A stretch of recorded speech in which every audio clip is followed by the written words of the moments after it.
Brad Staggs here on the James Show. It's 2:47, and strangely, I wonder if you did get hit by a piece of, I don't know if insurance would cover it for you.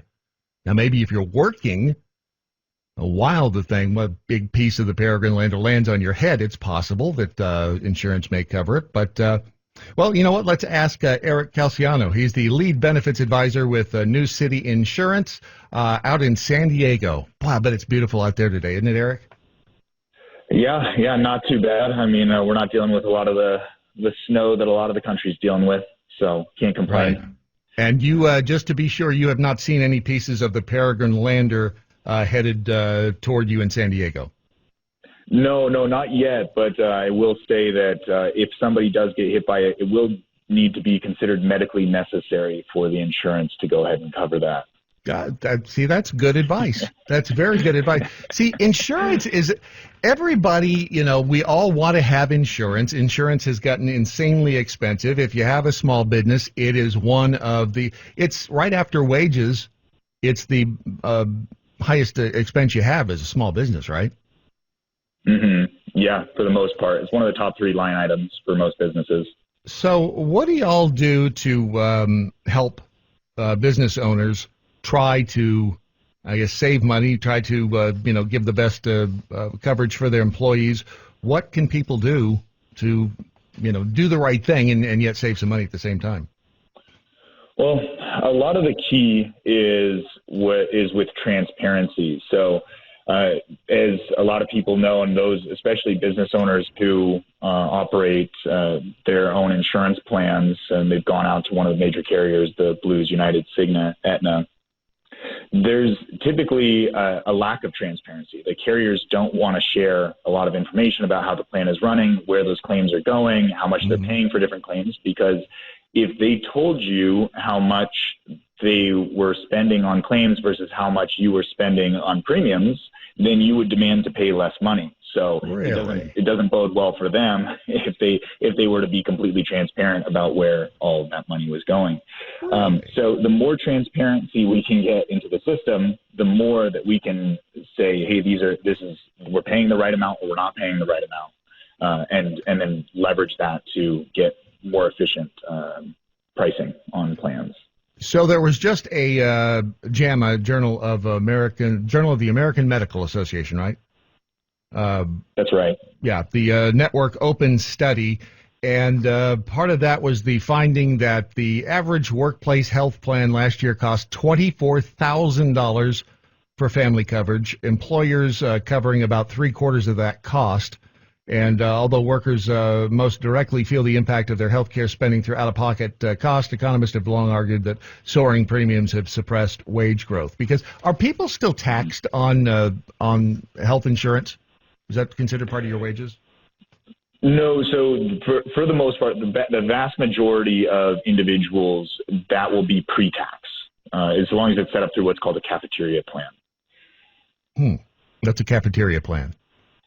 Essentially, it's just what most businesses do as a way to be able to set up, or otherwise known as a premium-only plan or a Section 125. But essentially, it just allows employees to pay in for their portion of their health insurance on a pre-tax basis. Okay. All right. And yeah, most companies do that.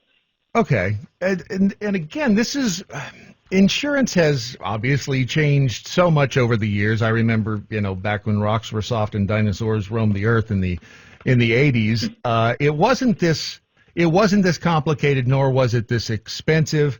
And seems to me the only thing that's really changed is the government sticking their nose into the whole system. Which is that what really screwed it up? That has a lot to do with it, where basically the government came in and said we're gonna cap your profits to the health insurance carriers, and so then the health insurance carriers quickly realized, well, the only way if we're working with a fixed profit, then the only way to increase our profits is to increase our revenues, and the only way to increase our revenues is to create higher premiums. And so to justify higher premiums by accepting higher claims costs from the hospitals and other providers, and we've seen record increases in healthcare costs ever since the Affordable Care Act. So, yeah, that's a big piece of it. So, if I understand correctly, different procedures if a person was paying for them on their own would be, I don't know, just to pull a number out of the hat, $100. But if insurance is covering it, it's $1,000. Is that what you're referring to? It can certainly happen that way. Yeah. So for example, I believe it's Hines is currently suing their healthcare provider for mismanagement of claims. And the healthcare provider is essentially stating that it's not their responsibility to be efficient with the claims that are being spent in their plan. So, wow. Which is you would think that they do have a fiduciary and legal responsibility to be efficient with it, but they're arguing that they don't. So. God, nothing surprises me anymore. I was in preparing for that. I was looking up the origin of health insurance because I think a lot of people don't really. Well, and most people weren't alive when the health insurance industry really kind of got off the ground. But it was because workers in the Industrial Revolution basically were, getting hurt by the equipment.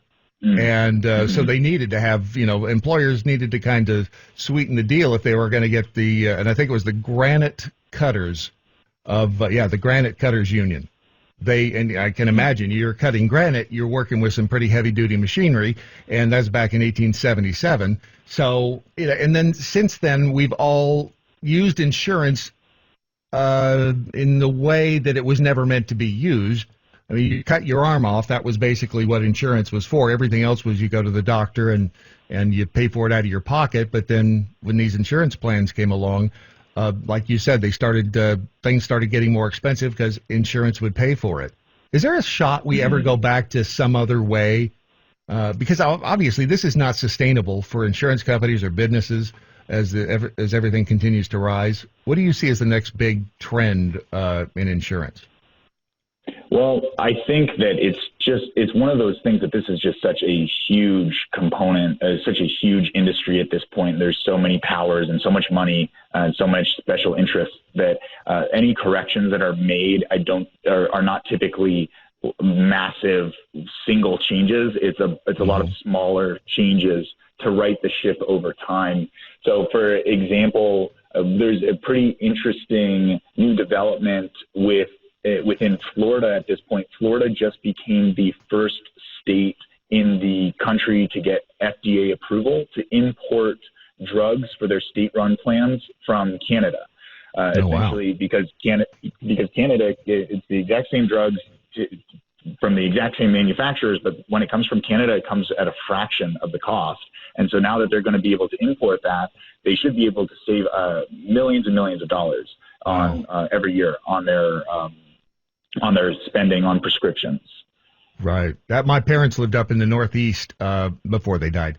They don't live there anymore. But they used to get their drugs across the Canadian border, and they always felt kind of hinky about doing it because technically it was breaking the law. But it's you go where you can get the best deal. So, Eric Calciano, the lead employee benefits advisor with New City.